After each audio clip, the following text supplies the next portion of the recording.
Good evening friends. आज की update कुछ इस प्रकार से है। आज हम बात करेंगे पाकिस्तान के बलूचिस्तान प्रांत की। पाकिस्तान के बलूचिस्तान प्रांत में मंगलवार को बलूच लिबरेशन आर्मी बीएलए ने जाफर एक्सप्रेस ट्रेन पर हमला करते हुए 440 यात्रियों को बंधक बना लिया था। पाकिस्तान की सेना ने करीब 36 घंटे के ऑपरेशन के बाद बंधकों को छुड़ाने का दावा किया है। इसके बावजूद पाक सेना को दुनिया भर में शर्मिंदगी उठानी पड़ी है। पाक फौज के ही रिटायर्ड अफसर आदिल राजा ने इसे पाकिस्तानी आर्मी, सरकार, आईएसआई का सच सामने लाने वाली घटना कहा है। राजा ने कहा कि ये दिखाता है कि पाक फौज की सत्ता कमज़ोर हो गई है और पूरे सिस्टम में बदलाव की कितना ज़रूरत है। यूके में रहने वाले और सोशल मीडिया पर चर्चित आदिल राजा का कहना है कि जफर एक्सप्रेस हमले ने पाकिस्तानी सेना की सुरक्षा व्यवस्था की पोल खोल दी है। पाकिस्तानी सेना ने बचाव अभियान चलाया लेकिन ज़्यादातर बंदूकों को छुड़ाने में नाकाम रहे। यह हमला जनरल आसिम मुनीर के नेतृत्व में पाकिस्तानी सेना की रणनीतिक नाकामी को भी दिखाता है। आईएसआई के भ्रष्टाचार और राजनीतिक दखलंदाजी ने चीज़ों को ज़्यादा बदतर बनाया है। पाक सेना ने जाफर एक्सप्रेस पर हमले की गंभीरता को कम करके दिखाने की कोशिश की है, लेकिन स्वतंत्र सूत्रों और प्रत्यक्षदर्शियों के बयानों ने साफ है कि नुकसान बहुत ज़्यादा है। आदिल राजा कहते हैं कि बलूचिस्तान लंबे समय से अशांत है। वहाँ स्वायत्तता चाहने वाले बलूच विद्रोही और पाकिस्तानी सेना के बीच संघर्ष चल रहा है। वहाँ खुफिया नाकामियाँ आम रही हैं, लेकिन जाफर एक्सप्रेस पर हमला सुरक्षा उपायों के पूरी तरह से नाकाम होने का नमूना है। बीएलए का ट्रेन को हाईजैक करते हुए सैन्य अधिकारियों को बंधक बनाना पाकिस्तानी सेना के लिए बड़ी शर्मिंदगी है, जो अपनी आतंकवाद विरोधी क्षमताओं का ढिंढोरा पीटती रही हैं। आदिल का मानना है कि असीम मुनीर के सेना प्रमुख बनने के बाद से आर्मी रणनीतिक गलतियां ज़्यादा कर रही है। वो आंतरिक सुरक्षा खतरों से निपटने में असमर्थ दिखी है। सैन्य नेतृत्व ने आसन हमले की ओर इशारा करने वाली विश्वसनीय खुफिया रिपोर्टों को भी नज़रअंदाज किया है। इससे पाकिस्तान में जान माल का नुकसान हुआ है। पाकिस्तान की खुफिया एजेंसी आईएसआई भी भ्रष्टाचार और राजनीतिक चालबाजियों से घिरी है। एजेंसी वास्तविक खतरों पर ध्यान देने के बजाय विपक्षी नेताओं को निशाना बनाने में लगी है। इसका फ़ायदा आतंकी गुट उठा रहे हैं। आदिल का मानना है कि बलूचिस्तान में ट्रेन पर हमला पाकिस्तान के लिए चेतावनी है। देश खुफिया और सैन्य नाकामियों के रास्ते पर चलना जारी नहीं रख सकता। इसमें सुधार होना बहुत ज़रूरी है। हालांकि जब तक सुरक्षा तंत्र में बदलाव नहीं किया जाता और लोगों की जवाबदेही तय नहीं की जाती, तब तक इस तरह की घटनाएं रुकना मुश्किल है। ऐसे में सेना, सरकार और आईएसआई को अपने हितों से हटकर देश के बारे में सोचना होगा। ये अभी और पाकिस्तान के बारे में हम बात करें। पाकिस्तान की सेना और सरकार बलूचिस्तान में जाफर एक्सप्रेस ट्रेन पर हमले के मामले में घिरती नजर आ रही है। पाक सेना ने कहा कि उसने सफल ऑपरेशन चलाकर 36 घंटे से भी कम समय में सभी बंधकों को छुड़ाया है। इस ऑपरेशन के लिए सरकार ने भी सेना की जमकर तारीफ की है। हालांकि इसमें मरने वालों की संख्या पर कई सवाल उठ रहे हैं। ट्रेन हाईजैक करने वाले गुट बीएलए का कहना है कि 214 लोग मरे हैं। वहीं पाक सेना का कहना है कि इस हादसे में 26 लोगों की जान गई है।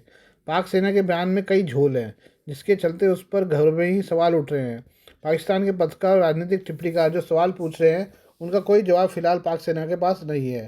भारत में पाकिस्तान के उच्चायुक्त रहे अब्दुल बासित ने ट्रेन हाईजैक मुद्दे पर कहा कि सरकार के बयान चीज़ों को साफ नहीं कर रहे हैं। उन्होंने एबीएन से बात करते हुए कहा, फौज ने बताया कि ऑपरेशन में 339 लोग छुड़ाए गए हैं और 21 नागरिक इस दौरान मारे गए हैं। पीएम शरीफ ने खुद कहा कि इस ट्रेन में 440 लोग थे। अब सवाल यह है कि 80 लोग कहाँ चले गए। आखिर सरकार और सेना इस बात को साफ करे कि कितने लोग ट्रेन में थे, कितने लोग मारे गए और कितने बचाए गए। अगर 70-80 का फ़र्क बयानों में आ रहा है तो फिर कैसे सवाल नहीं उठेंगे। हमें संजीदगी दिखाने की ज़रूरत है। ये सीरियस मामला है। पाकिस्तान की सेना ने शुक्रवार को प्रेस कॉन्फ्रेंस कर बताया कि बलूचिस्तान प्रांत में मंगलवार को बलूच लिबरेशन आर्मी के लड़ाकों ने जफर एक्सप्रेस ट्रेन को रोकते हुए यात्रियों को बंधक बना लिया था। बोलन जिले के एक दुर्गम पहाड़ी रास्ते में 440 से यात्रियों को बंधक बनाया था। पाक सुरक्षा बलों ने करीब 36 घंटे तक चले संघर्ष के बाद ट्रेन और यात्रियों को छुड़ाया है। पाक सेना का दावा है कि उसने 33 हमलावर मार गिराए। वहीं 21 यात्रियों की जान गई और 4 सुरक्षा कर्मियों की मौत हुई। पाकिस्तानी सेना के दावे के उलट ट्रेन हाईजैक करने वाले गुट बलूच लिबरेशन आर्मी ने 214 बंधकों को मारने का दावा किया है। शुक्रवार को जारी एक बयान में बीएलए ने बताया कि उसने लड़ाकों ने 214 को मारा है, जो सभी पाकिस्तानी सेना के जवान हैं। इतना ही नहीं, ट्रेन से निकले यात्रियों ने भी कैमरे पर कहा है कि वह खुद निकल कर आए हैं, न कि किसी ने उनको छुड़ाया है। ऐसे में पाक सेना और सरकार के दावों पर सवाल खड़े हो गए हैं। आइए अब हम बांग्लादेश के बारे में बात करें। मोहम्मद यूनुस के शासनकाल में बांग्लादेश अराजकता फैली हुई है। इस सच को सार्वजनिक करने वाले डिप्लोमेट को सजा देते हुए मोहम्मद यूनुस की सरकार पासपोर्ट रद्द कर दिया है। ये बदला लेने की एक सीधी कार्रवाई है। मोहम्मद यूनुस के नेतृत्व वाली अंतरिम सरकार ने फेसबुक पोस्ट के जरिए से शासन की आलोचना करने के लिए मोहम्मद हारून अल राशिद के खिलाफ बड़ी कार्रवाई की है। मोहम्मद हारून अल राशिद 2023 से इस साल 27 फरवरी तक मोरक्को में बांग्लादेश के राजदूत के रूप में कार्यरत थे, जिनके पासपोर्ट को अब रद्द कर दिया गया है और उन्हें फ़ौरन बांग्लादेश आने का आदेश दिया गया है। मोहम्मद यूनुस की अंतरिम सरकार ने राशिद पर अनुशासन का उल्लंघन करने और मुख्य सलाहकार प्रोफेसर मोहम्मद यूनुस के शासनकाल में वास्तविकताओं को गलत तरीके से पेश करने का आरोप लगाया है। हालांकि राजदूत राशिद वापस बुलाए जाने के बावजूद बांग्लादेश नहीं लौटे और मोरक्को में अपना पद छोड़ने के बाद वो कनाडा चले गए हैं। वहीं मोहम्मद यूनुस के इस्लामी कट्टरपंथी शासन ने विदेश विभाग के अधिकारियों को मोहम्मद हारून अल राशिद और उनके परिवार के पासपोर्ट रद्द करने का आदेश दिया है। इसने आरोप लगाया है कि ऐसा लगता है कि हारून का कोई छिपा हुआ एजेंडा या गुप्त मकसद है। शुक्रवार को मोरक्को में बांग्लादेश के राजदूत मोहम्मद हारून अल राशिद ने एक फेसबुक पोस्ट में मोहम्मद यूनुस पर हमला बोला था। उन्होंने पोल खोलते हुए कहा था कि विवादास्पद नोबेल पुरस्कार विजेता मोहम्मद यूनुस के शासनकाल में बांग्लादेश अराजकता में डूब गया है। राशिद ने आगे लिखा कि लाखों लोगों के सामने एक असंभव विकल्प है कि वो मृत्यु, निर्वासन या कट्टरपंथी उग्रवाद के आगे समर्पण करें। उन्होंने कहा कि पूर्व प्रधानमंत्री शेख हसीना को सावधानीपूर्वक कोऑर्डिनेटेड आतंकवादी हमले के माध्यम से अलोकतांत्रिक तरीके से हटा दिया गया। राशिद ने कहा कि बांग्लादेश के राजनीतिक क्षेत्र में यूनुस के उदय के बाद से पिनाकी भट्टाचार्य और इलियास हुसैन जैसे डिजिटल आतंकवादियों के हौसले बढ़ गए हैं। आपको बता दें कि मोहम्मद यूनुस के शासनकाल में बांग्लादेश में इस्लामिक कट्टरपंथी तेजी से आगे बढ़ रहे हैं। प्रतिबंधित आतंकी संगठनों ने अब सड़कों पर रैलियां शुरू कर दी हैं। मोहम्मद यूनुस के आदेश पर जमात इस्लामी आतंकी संगठन के सदस्यों को जेल से रिहा कर दिया गया है, जो अब खुलेआम बांग्लादेश की सड़कों पर हिंदुओं से हिंसा कर रहे हैं। लेकिन वैश्विक समुदाय ने चुप्पी का लबादा ओढ़ रखा है। ये हम बात करें चीन के नेक्स्ट जनरेशन फाइटर जेट की। चीन का secret next generation fighter jet J-15 crash हो गया है। J-15 के क्रैश होने का वीडियो सोशल मीडिया प्लेटफॉर्म पर वायरल हो रहा है। रिपोर्ट के मुताबिक J-15 लड़ाकू विमान एक ट्रेनिंग एक्सरसाइज के दौरान दुर्घटनाग्रस्त हो गया है। हालांकि पायलट सुरक्षित रूप से बाहर निकल गया। आपको बता दें कि J-15 एक ट्विन इंजन सभी मौसमों में काम करने वाला एयरक्राफ्ट कैरियर से ऑपरेट होने वाला मल्टी रोल लड़ाकू विमान है, जिसका इस्तेमाल people liberation army naval air force करती है। चीन ने अपने एक फाइटर जेट को काफ़ी गोपनीय बनाकर रखा हुआ है। चीन ने पिछले साल अपनी समुद्री क्षमता का विस्तार करते हुए इस नेक्स्ट जनरेशन फाइटर जेट का टेस्ट किया था। चीन के सरकारी टीवी न्यूज़ चैनल CCTV ने पिछले साल इस फाइटर जेट के चीन की नेवी में शामिल होने की रिपोर्ट दी थी।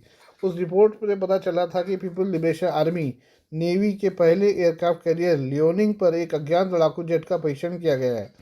ये परीक्षण पिछले साल की शुरुआत में की गई थी। हालांकि तारीख और लोकेशन के बारे में कोई जानकारी नहीं दी गई। चीन की नेवी पिछले साल तक सिंगल इंजन वाले लड़ाकू जेट J-15 फ्लाइंग शार्क को ऑपरेट करता था, लेकिन इसका next generation twin engine J-15 लड़ाकू विमान रूसी सुखोई Su-33 विमान पर आधारित चौथी पीढ़ी का लड़ाकू विमान है, जिसे चीन ने 1990 के दशक के अंत में यूक्रेन से खरीदा था। CCTV के डॉक्यूमेंट्री में नए लड़ाकू जेट की कोई तस्वीर या कोई और जानकारी नहीं दी गई, लेकिन इसमें लियोनिंग से उड़ान भरते हुए J-15 के फुटेज दिखाए गए थे। यूरेशियन टाइम्स ने अपनी रिपोर्ट में पिछले साल कहा था कि चीन जिस लड़ाकू विमान का परीक्षण कर रहा है, असल में वो अगली पीढ़ी का स्टेल्थ कैरियर लड़ाकू जेट है, जिसका डेवलपमेंट और ट्रेनिंग चल रहा है।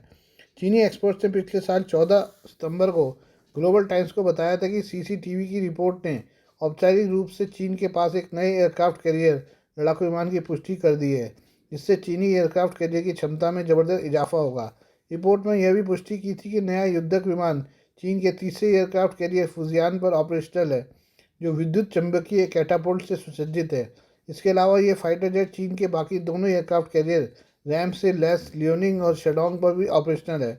इसके अलावा चीन को लेकर भी ये भी रिपोर्ट है कि चीन कथित तौर पर अपने विमान वाहक पोतों पर इस्तेमाल के लिए J-31 और J-35 नामक एक नया लड़ाकू जेट विकसित कर रहा है।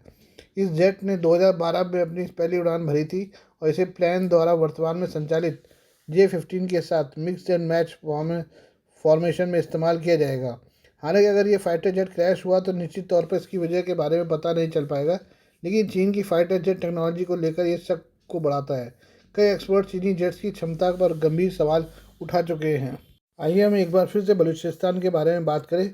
बलूचिस्तान में अलगाववादी संगठन बलूच लिबरेशन आर्मी BLA की बढ़ती गतिविधियों के बीच पाकिस्तान में एक स्वतंत्र बलूचिस्तान को लेकर बहस तेज हो गई है।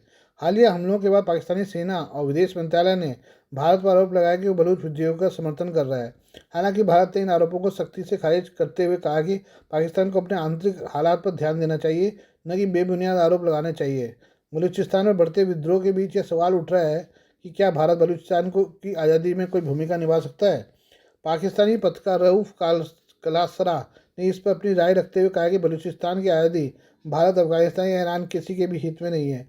कलासरा ने कहा कि बलूचिस्तान की स्थिति पूर्व पाकिस्तान अब बांग्लादेश से पूरी तरह से अलग है। बांग्लादेश की भौगोलिक स्थिति भारत के पक्ष में थी, क्योंकि वो पाकिस्तान से हजारों किलोमीटर दूर था और उसकी सीमा भारत से लगती थी। भारत ने बांग्लादेश के मुक्ति संग्राम में खुलकर समर्थन दिया, जिससे उसका निर्माण संभव हुआ।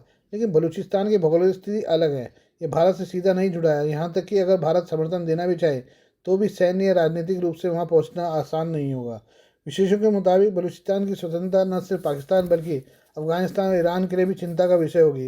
ईरान में भी बलूच समुदाय रहता है और अगर बलूचिस्तान स्वतंत्र हुआ तो ईरानी बलूच भी अलगाव की मांग कर सकते हैं। अफगानिस्तान पहले से ही अस्थिर है और एक नया देश बनने से वहाँ की स्थिति और बिगड़ सकती है। बलूचिस्तान में विद्रोह और संघर्ष जारी रह सकता है, लेकिन इसकी आज़ादी आसान नहीं दिखती। विशेषज्ञों का मानना है कि जब तक बड़े अंतर्राष्ट्रीय खिलाड़ी खुलकर समर्थन नहीं देंगे, तब तक बलूचिस्तान का अलग राष्ट्र बनना मुश्किल होगा। हालांकि पाकिस्तान बलूचिस्तान की आवाज़ को दबाने की कोशिश कर रहा है, जिससे वहाँ असंतोष और बढ़ सकता है। आने वाले समय में यह देखना दिलचस्प होगा कि बलूच विद्रोही कितनी ताकत जुटा पाते हैं और भारत की इस पूरे घटनाक्रम में क्या भूमिका रहती है। Please do like, share and subscribe this channel of my news, views and analysis by Prakash.